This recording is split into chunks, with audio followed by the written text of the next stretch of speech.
Hey gamers, if you like set collection with a twist and a little bit of take that, then you want to check out Devious. Let's take a look at how this game plays.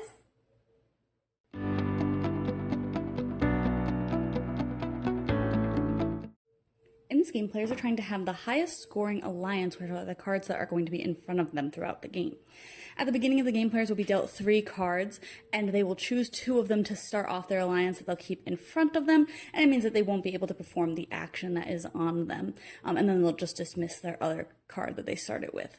At the beginning of a round, each player will be dealt 3 cards, and the direction of play card will be flipped over.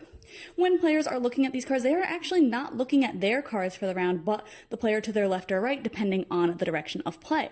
And what they're going to do is take a look at those, take a look at what their opponents have in front of them already, and then decide what order they want to put cards in for that player. So maybe I'll just go ahead and put them in this order, and then I would go ahead and pass them to the player according to direction of play.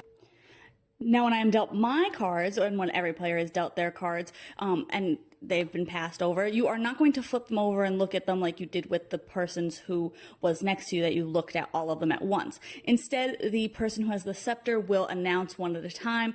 Everybody will simultaneously look at their top card, and then you'll decide individually if you want to keep that card or dismiss it. I might not want to keep this one because I already have one of the cards in that tribe, and I'll go over scoring, which will make sense to why I might not want to keep this. So I would just decide that I'm going to dismiss that one, and I'd go ahead and get rid of it. If you choose to keep it, you would dismiss your other cards without looking at them. But because I decided to dismiss that one, I'll actually look at my next one. So this one would change normal scoring for me based on how many Legion cards that I have, and I don't have a Legion card yet, so I actually think that I am going to maybe try and start some of these. So I'll hang on to this card and I'll dismiss this other card without looking at it.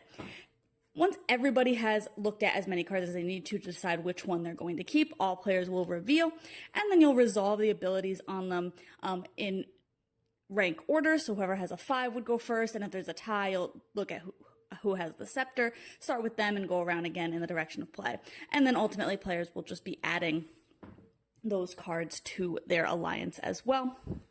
And you'll keep going around for 5 rounds, choosing more cards to do the abilities, add to your alliance, etc. At the end of the game, you'll score according to how many cards that you have in each tribe. So at the end of the game, if you have only 1 card in a tribe, you will score that card's rank. So in this case, I'll score a 1 for the Mercurial and a 4 for the Parvenu. And then if you have 2 cards of a single tribe, you'll score 0 for that tribe. So this one here, I would score 0.